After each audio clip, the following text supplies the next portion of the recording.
991 ሀገር ውስጥ እስከ ዓለም አቀፍ ሳይንሳዊና የረቀቁ የወንጀል ምርመራ ውጤቶች እንዲሁም ተረኮች የሚስተናገዱበት ዝግጅት ቀርባል። 991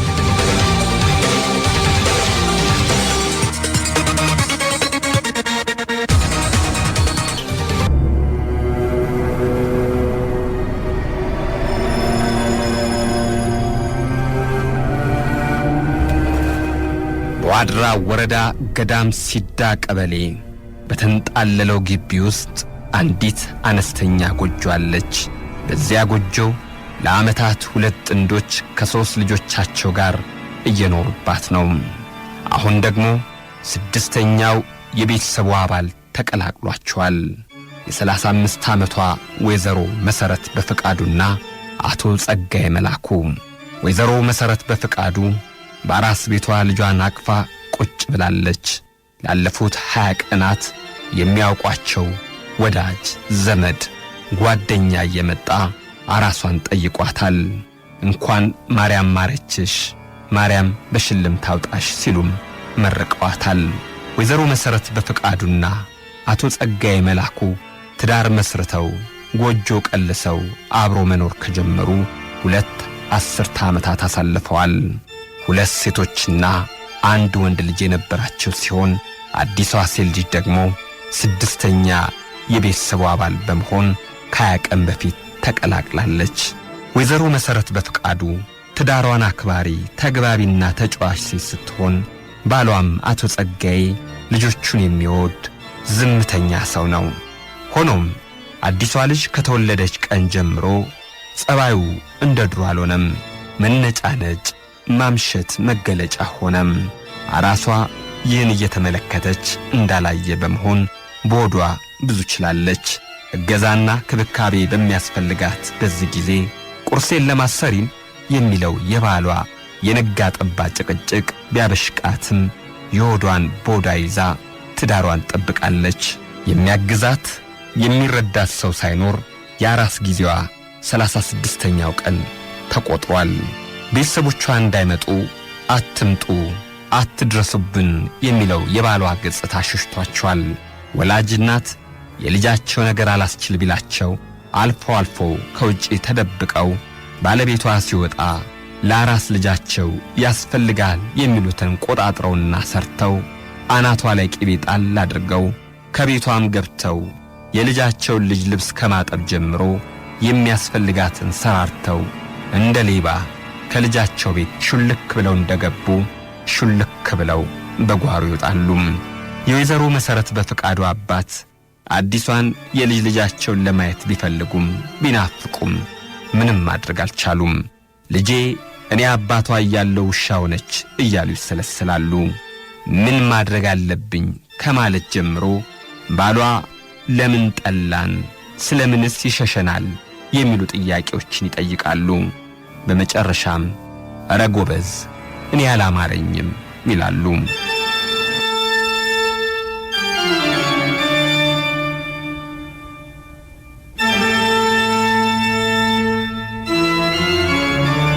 የካቲት 9 ቀን 2008 ዓመተ ምህረት ንጋት ላይ ዋድራ ወረዳ ታመሰች። ወይዘሮ መሰረት በፍቃዱ በድንገተኛ ሕመም አረፈች ተባለም። የገደምሶ ሂዳ ቀበሌ ነዋሪዎች በድንገተኛው መርዶ ተገርመው እንዴት የሚል ጥያቄ ጠየቁም። የ35 ዓመቷ አራስ ወይዘሮ ባልታሰበ ድንገተኛ ሕመም ሞተች ተባለም። እንባቸውን ተራጩ። የወይዘሮዋን ስም እየጠሩ መርዶን ላልሰማ አዳረሱ። በጩኸት መንደሩ ተደበላለቀ። የሚገርመው ደግሞ የወይዘሮዋ በድንገት መሞት ንጋት ላይ ተነግሮ የቀብር ጉድጓዱ የተቆፈረው በምሽት መሆኑ ነበረም። ለምን ብሎ ይጠየቅ የለም። በዛ ላይ ለሩቅ ዘመዶች ለቤተሰቦች መርዶ አልተነገረም። ሁሉም ነገር ጥድፊያ ነበረም። እንዲያውም የሟችን አስክሬን በፍጥነት ሥርዓተ ቀብር እንዲደረግ እየተሯሯጡ ነበረ። ይሁን እንጂ የጥድፊያ በሌሎች የመንደሯ ነዋሪዎች አልተደገፈም። ቅሬታ ፈጥሯል። የምን ጥድፊያ ነው? ሞቷም ጥድፊያ ቀብሯም ጥድፊያ አሉ የሰፈር ሽማግሌዎች። የአካባቢው ወግ ባልጠበቀ መንገድ እየተከናወነ ያለውን የቀብር ሂደት ይቆማሉ። የሁሉ ሲሆን ባለቤቷ በድንጋጤ ራሱን አያውቅም። ሁለቱ ወንድና ሴት ልጆቻቸው የቀብር ስነ ሥርዓቱን በፍጥነት እንዲፈጸም ይሯሯጣሉ። ትንሿ የ8 ዓመት ልጅና አራሷ ሕፃን በጎረቤት ተይዘው ያለቅሳሉ። በዚህ መሃል እኔ ልቅደም፣ የኔ ከርታታ እንደ ተንከራተትሽ፣ የኔ ማስረሻ፣ የኔ ጉልበት ምን አገኘሽ የሚል ድምፅ እዛም እዚህም የሚወራውን እንዴት ሞተች እያለ የሚያወራውን ሰው ድምፅ ጸጥ አሰኝቶ ተሰማም። የሟች አባት አቶ በፍቃዱ ተፈራ ነበሩ። እናት ተከተሉ። ልጄ እኔ ልደፋ፣ ልጄ ካልተመቸሽ ንገሪኝ አልኩሽም፣ ልጄ አበባዬ እኔ ልደፋ እያሉ ለቀስተኛውን እንባራጩም። እህት ወንድሞች በእህታቸው ድንገተኛ ሞት ተንሰፈሰፉ። የሟች ልጆችና አባት የሚይዙትን የሚጨብጡትን አጥተዋል። እናታችን እጃችን ላይ ሞተች፣ አባ ሐኪም ቤት ሊወስዳት ሲል ጸጥ አለች እያሉ አለቀሱም። ንጋት መሞቷ ተሰምቶ ምሽት ጉድጓዷ ተቆፍሮ አሁን ልትቀበር ነው መባሉን የሰሙት የሟች ቤተሰቦች እንዴት ሆኖ አሉ። የምን ጥድፊያ፣ እንዴት እንደሞተችና እንዴት እንደሆነ ማወቅ አለብን አሉ። ይህን ጊዜ የሟች ሴት ልጅ የእናቷ አባት ጋር በመሄድ እማ ተመልሳ አትመጣም፣ እጃችን ላይ ድንገት ነው የሞተችው፣ ልቤን ደከመኝ እያለች ብላ ወንድሟ እጅ ላይ መሞቷን ነገረቻቸው። አብርሃም ከአያቷ ጋር ተያይዛ አለቀሰች። ወንድም ይህን ቃል ደገመም። አቶ በፍቃዱ ግን በአቋማቸው ጸኑ። ወንድ ልጃቸውን ጠርተው በጆሮው አንድ ነገር ሹክ አሉት።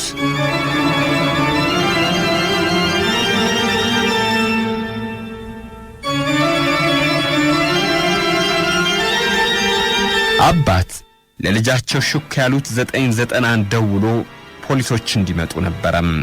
ጥቆማ የደረሰውና ይህን ሚስጥሩ ያልታወቀ የወይዘሮ መሰረት በፍቃዱን አሟሟት በተመለከተ ከእውነታው ጫፍ መድረስ አለበት ያሉት የሟች ቤተሰቦች ባመለከቱት መሰረት የዋድራ ፖሊስ ጽሕፈት ቤት አንድ የምርመራ ቡድን አባላት ላከ። በሁለት ሞተር ብስክሌት ተጉዘው አመሻሹ ላይ እንዴትና በማን እንደተገደለች ወይም እንደሞተች ያልታወቀ የአራት ልጆች እናት መኖሪያ ቤት ደረሱ። የቅድመ ምርመራ ስራቸውንም ጀመሩ። አስቀድሞ የ57 ዓመቱን የሟች ባለቤት ተመለከቱት። የፖሊስ አባላቱ ከሐዘንተኞቹ መሃል ነጥለው ወሰዱት። በደመ ነፍሱ እየተከተላቸው ሄደም። ሁለቱ ልጆቹም ከሱ በባሰ መልኩ ተደናግጠዋል። የአገር ሽማግሌዎች ለቀብር እየተደረገ ያለውን ጥድፊያ ከምን ይመጣ እንደሆነ ቤተ ዘመድ ሳያውቅ ጉድጓድ መቆፈሩስ ለምን ሆነ በማለት ጠየቁም። ፖሊስም የወይዘሮ አሟሟት ከምን የመጣ እንደሆነ መታወቅ አለበትና ሰውየውን በጥያቄ አጣድፈው ጀመረም። ጌታዬ የባለቤቷ አሟሟት እንዴት ነው ሲል የመጀመሪያውን ጥያቄ አቀረበም። ድንገተኛ ነው አሉ አፋቸውን ለማላቀቅ እየተቸገሩ። ድንገተኛ ሲሉ እንዴት? ፖሊስ ጥያቄውን ቀጠለም። ከዚህ በፊት ታማ ያውቁ ነበር? ጥያቄ በጥያቄ ደገመም። በቃ ይሄው ነው ሲል መለሱ ባል። ጌታዬ መጀመሪያ ይረጋጉ፣ እርሶ እኛን መተባበር ሲገባው ቁጣን ምን አመጣው? ፖሊሱ ጠየቀም። ለመሞታቸው ምክንያት የቆየ ነው እያሉ ነው ብሎ ሲጠይቃቸው አዎ በማለት አጭር ምላሽ ሰጡም። የሟች ሁለት ልጆች ለቀረበላቸው የእናታቸው ድንገተኛ አሟሟት መንስኤ የቆየባት ሕመም ነው ሲሉ ለፖሊስ ምርመራ ቡድኑና ለሀገር ሽማግሌዎች አረጋገጡላቸው። የቀብር ስነ ሥርዓቱን ለማፋጠን የተደረገው ሂደት ግን በሟች አባት ጥረት ከሸፈም።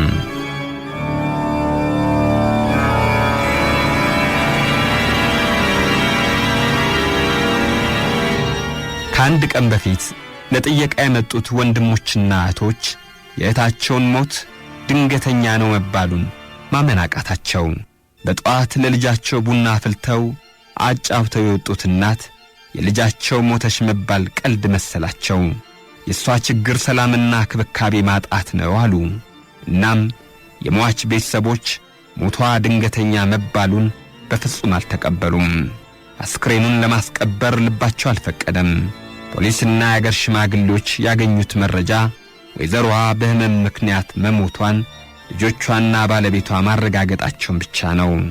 የሟች ቤተሰቦች ከሟች አብራክ ከተገኙት 2 ልጆች ቢነገራቸውም በልባቸው አምነው ሊቀበሉ አልቻሉም። የአስክሬን ምርመራ መደረግ አለበት ብለው ሞገቱም።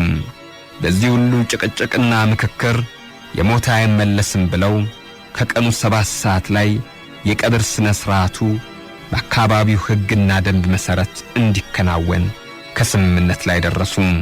ልጄ በቁሟም በሞቷም ተንከራተተች፣ ማን የገደላት እፋረደዋለሁ አሉ አባት። ከብዙ ግርግርና ትርምስ በኋላ የቀብር ስነ ስርዓቱ ተፈጸመ። ከቀብር ቦታው ሐዘንተኛው እየለቀቀ ከግቢው ሲወጣ የ8 ዓመቷ ልጅ ግን ከቀብር ጉድጓዱ ጫፍ ላይ ቆማ የእናቷን መቃብር በትካዜ ትመለከታለች።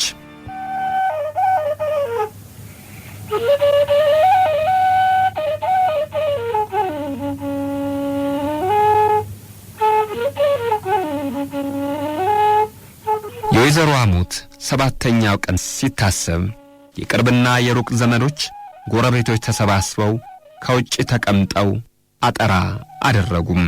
አጠራ ማለት የሞት መንፈስ ወደ ግቢው እንዳይመጣና ሞት በዘመድ አዝማድ በቤተሰቡና በግቢው ተመልሶ እንዳይታይ በዚህ ብቃ ብለው ለመመራረቅና ፈጣሪን ለመለመን ነው።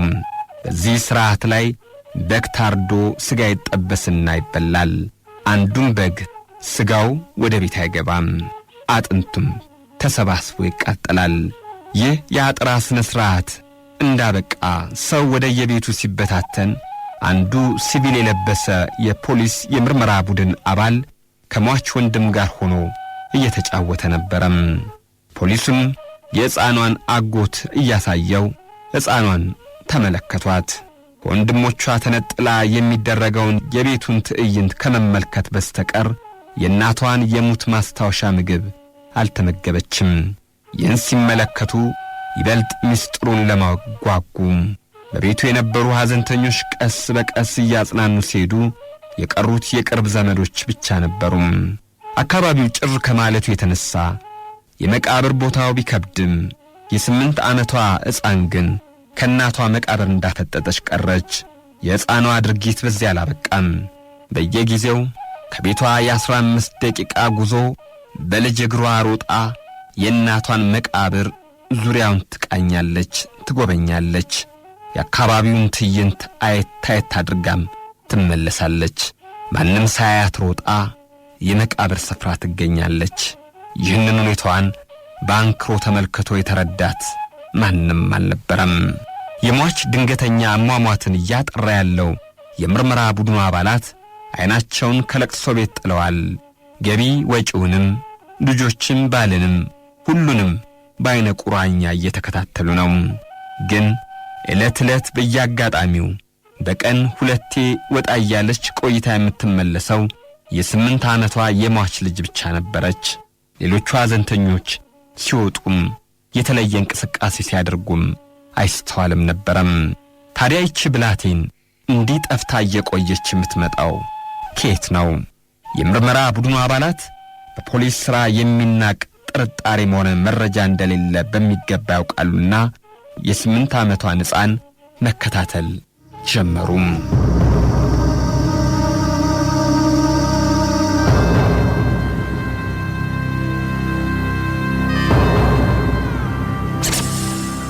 አሁን ከጠዋቱ 4 ሰዓት ሆኗል።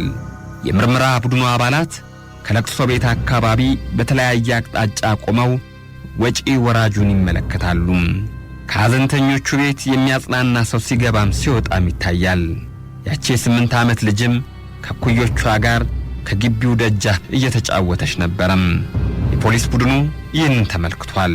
ከተወሰኑ ደቂቃዎች በኋላ ሕፃኗ ከፖሊሶቹ ዓይን ተሰወረች። ወደ ውስጥ ገብታ መስሏቸው ብዙ ጠበቁ። የለችም። አንድ የፖሊስ አባል እንዲያጣራ ወደ ውስጥ ገባ። ሆኖም እንደሌለች ነገራቸው። ደነገጡ። ጓደኞቿን ጠየቁ። የት እንዳለች እንደማያውቁ ነገሯቸው። ወዴት ገባች እያሉ ሲጠይቁና ለምርመራ ኃላፊ በስልክ እያስታወቁ እያለች የምትፈለገዋ የ8 ዓመት ታዳጊ እየዘለለች በሩጫ ስትመጣ ተመለከቷት። ከየት መጣች? ማን አመጣት? ከማንስ ጋር ሄደች? የፖሊስ መርማሪዎቹ ጥያቄ ነበረም። የዚህ ጥያቄ መልስ ምናልባት የሟች አሟሟትን ያስረዳ ይሆናል አሉ።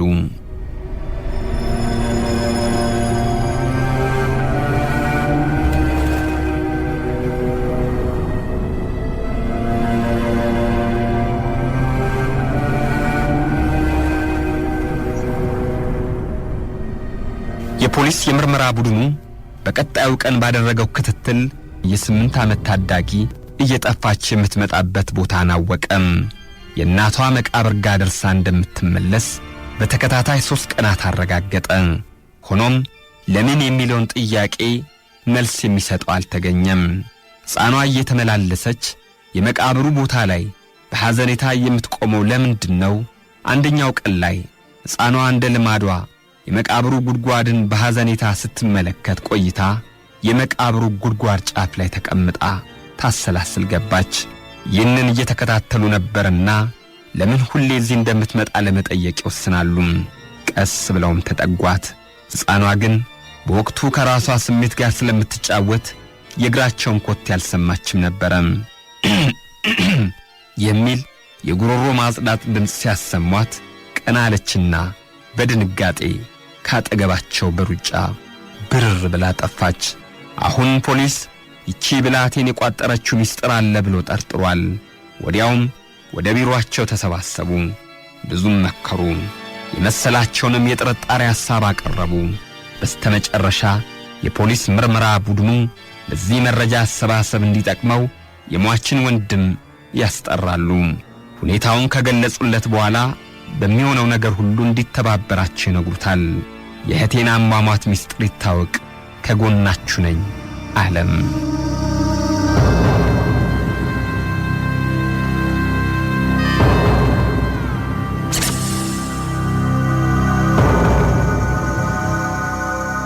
ከ8 ወር በፊት አሟሟቷ ሳይታወቅ ሕይወቷ ያለፈውን ወይዘሮ በተመለከተ እንቅልፍ የነሳው የመርማሪው ቡድንና የሟች ቤተሰቦች ብቻ ነበረም። ጎረቤትም ግራ ተጋብቶ የሆዱን በሆዱ ይዞታል። የሟች እህት ወንድሞች እህታቸው በአንድ ቀን ውስጥ ሕይወቷ ማለፉ አልዋጥ ብሏቸው 8 ወር ሙሉ በሰቀቀን ያሳለፉት። አሁን ፖሊሶቹ የሚጠረጥሩትን ከነገሩት በኋላ የሟች ወንድም ጉዳዩን ከጫፍ ለማድረስ ተጣድፏል። ትንሿ ልጅ የምትነግረው ሚስጥርም ናፈቀው። ሰብለ ብሎ ጠራት አጎት። ከፖሊሱ ጋር ቁጭ ብሎም ሕፃኗ ያጎቷን ጥሪ ስትሰማ ሮጣ እግሮቹ መሃል ገባች። የሚያስጨንቃትን ነገር ጠየቃት። ለምን ፍዝዝት ያለሽ አላት። ሕፃኗም አጎቷ ለጠየቃት ጥያቄ ስትመልስ እምባ እየተናነቃት እናቴ ናፍቀችኝ አለች። አጎት ለምን ትናፍቅሻለች አላት። መልሷን ለመስማት ጓጉቶና ከምትመልሰው መልስ የእህቱና የእናቷን ገዳይ የሚያውቅ መስሎት ነበረም። ልጅቷ እማዬ እኮ ሞታለች፣ አትመጣም። የሞተ ሰው ደግሞ እኮ አይመጣም። አጎቴ እውነታው እማማ አትመጣም ስትል አጎቷን ጠየቀችው። አጎት እምባ ባይኖቹ ሞሉ። የሚለው ጠፋበት። እንደምንም ብሎ አዎ አላት። ወዲያው እቅፉ ገብታ ማልቀስ ጀመረች። የምርመራ ቡድኑ መረጃ እንዲሰበስብ ከተላከው አባል ካገኙት መረጃ በመነሳት አዘንተኞቹ ላይ በንጋታው ሁሉንም የቤተሰቡ አባላት በቁጥጥር ስር አደረጉ። የፖሊስ የምርመራ ቡድኑ ቀድሞ ያደረጉት ሁሉም ለየብቻቸው በተለያየ ቦታ እንዲቀመጡ ነበረም። ያቺ 8 ዓመት ታዳጊ ሕፃን ግን ካጎቷ ጋር አድርጎ ወሰዷት። ወደ ቢሮም አስገብተው ማነጋገር ጀመሩም። ቀድሞ አጎት ሰብልዬ ለፖሊሶች በሙሉ ያየሽውን ንገሪያቸው፣ ከዛም ማማን ያመጧታል አለ። እንዴ አጎቴ አባቢ ይቆጣል፣ ደግሞ ካምባላ አመጣም ብሎኛል ስትል ሌላ ጥያቄ የሚፈጥር መልስ ሰጠች። እነሱ ግን ማምጣት ይችላሉ አላት አጎት። አባቢ ይቆጣል አለች። አይዞሽ አንነግረውም፣ ደሞ እሱ የለም እኮ አለ አንደኛው ፖሊስ። እውነቱን ለማወቅ ጉጉታቸው ጨምሯል። በክፍል ውስጥ የሕፃኗ አጎትና 3ቱ የምርመራ ቡድኑ አባላት ብቻ ነበሩ። ሰብለ አካባቢዋን ቃኘት ታደረገች። ልትናገር አባዬ እማዬ ምንም ካታደርገው ተፈባት በኃይል ጨውባት። ከዛ በብረት ጭንቅላቷን መታ። ከዛ እማዬ ዝም አለች። ምንም እኮ አላደረገችው።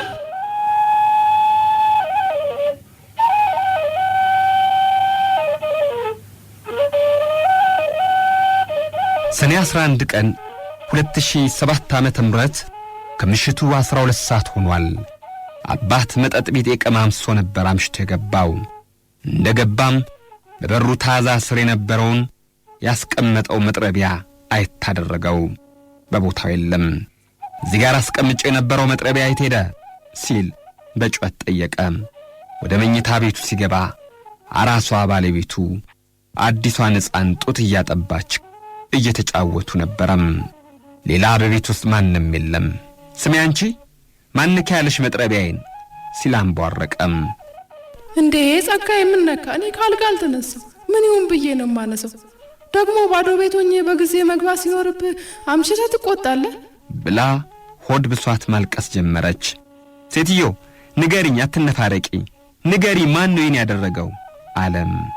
እንዲህ የልጆቹ እናትና የዓመታት ባለቤቱ ላይ ሲጮህ በእናቷ አቅፍ ያለች አዲሷ ሕፃን ማልቀስ ጀመረች። በዚህ መሃል ያቺ 8 ዓመት ታዳጊ ሁኔታውን በፍርሃት ውስጥ ሆና ትመለከት ነበረም። የዛሬው ሁኔታ ያላማራት ሚስት ቀዝቀዝ ማለትን መረጠች። እንዴ አረን ያልነካውም አሰፋን ያነሳው። ወደ ትንሹ ልጁም እየተመለከተ ማን ጠየቀሽ ወረኛም አላት። ኧረ አይባልም ልጅ አይደለች ደግሞ የተመለከተችውን የተናገረችው ብላ መለሰች። ይህኔ ፋታ ሳይሰጣት ሚስቱን በቦክስና በቡጢ ይደበደባት ገባም። ኧረ ተወኝ እያለች ብትለምነውም ሊተዋት አልፈለገም። ይዞት በነበረው ፌሮ ብረት መሃል አናቷን በመቀጥቀጥ ከግርግዳ ጋር አላተማት። ወዲያውም መሬት ተዘረረች። የ8 ዓመትና አራስ ልጇን ፊት ለፊት እየተመለከተቻቸው አይናቸውን እያየች ለስኮዳኛው አሸለበች። ከዛም ወደ አልጋ ላይ አውጥቶ አጋደማት፣ በብርድ ልብስ ሸፈናት። በዚህ መሃል ከውጭ የነበሩት ወንድና ሴት ልጆች ሲገቡ እናታቸው ተሸፋፍና ተኝታለች። ሁለቱ እህቶቻቸውና አባታቸው ሲያለቅሱ አገኟቸው። ምን ተፈጠረ አሉ። አባት ሳላስበው ተናድጄ ሚስቴን ገደልኳት፣ እናታችሁን ገደልኳት።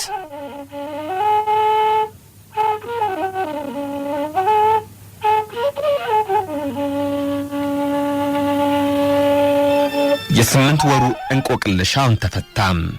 ወንጀል ፈጻሚው ባል ለምን የዓመታት ሚስቱን ገደላት አልነበረም አንገብጋቢው ጥያቄ። የሟች የአብራክ ክፋይ የሆኑት ሁለቱ ልጆች ለምን የእናታቸውን አሟሟት ድንገተኛ ነው አሉ። ቀድማ ሴቷ ልጅ ተጠርታ መርማሪዎቹ ፊት ቆመች። ምን አዲስ ነገር አለ አሁንስ የምትነግሪን አለ አሏት።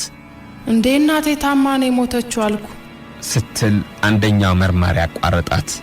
እውነቱን አባትሽ ነግሮናል፣ ሰምተናል፣ ወንድምሽም አረጋግጦልናል ሲላት ቀና ብላ ሁሉን አማተረች። በመጨረሻም ለወራት ያፈነችውን ሐዘኗን አወጣች። ፖሊስ ጣቢያው እስኪረበሽ በጩኸት ደበላለቀችው። እናቴ እኔ ልደፋልሽ። ከብዙ ማባበል በኋላ ሕይወት ተናገረች። ለምን መደበቅ አስፈለግሽ ለሚለው የፖሊሶቹ ጥያቄ መልሷ የመርማሪዎቹን አንጀት በላሁ። በተቆራረጠ ድምፅ እኔና ወንድሜ በወቅቱ ተልከን ውጪ ቆይተን ስንመጣ አባታችን ያደረገውን ነገረን። በእርግጥ ምንም ቁስልና ደም አላየንም። እንዳናለቅስ ነገረን። ካለቀስን ፖሊሶች መጥተው ከያዙት እሱም ሞቶ ብቻችን እንደምንቀር ነገረን። እናም የአባታችንን ቃል ከመቀበል ውጪ አማራጭ አልነበረን። እንዴት እንደሞተች ግን አናውቅም ነበር ስትል ተናገረች። ከውጪ ተጠርቶ የገባ ወንድምም ልክ እንደ እህቱ ተናገረም። ታዲያ ለምን እጄ ላይ ነው የሞተችው ብለህ ተናገርክ አለው ፖሊስ። እናታችንን በሞት አጥተናል፣ አባታችን ደግሞ በእስር ከምናጣውና ቤተሰባችን ከሚበታተን በማለት እናቴ በእጄ ላይ ነው ያረፈችው ብዬ ዋሽቻለሁ ብሎ እንደ አዲስ ማልቀስ ጀመረም።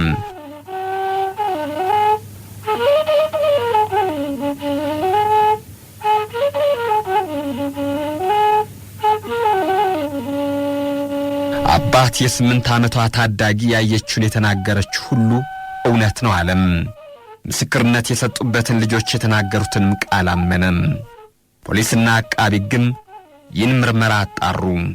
ፍርድ ቤቱም የቀረበለትን የሰውና የሰነድ ማስረጃ መረመረም።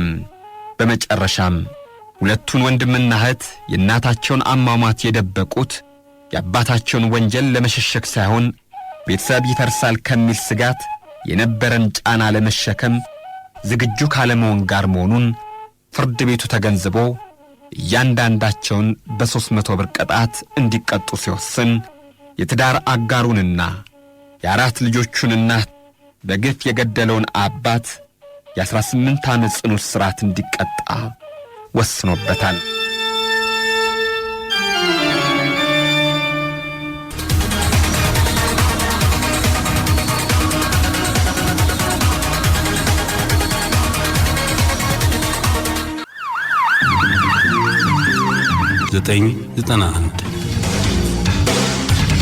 ሀገር ውስጥ እስከ ዓለም አቀፍ ሳይንሳዊና የረቀቁ የወንጀል ምርመራ ውጤቶች እንዲሁም ተረኮች የሚስተናገዱበት ዝግጅት ቀርባል። 991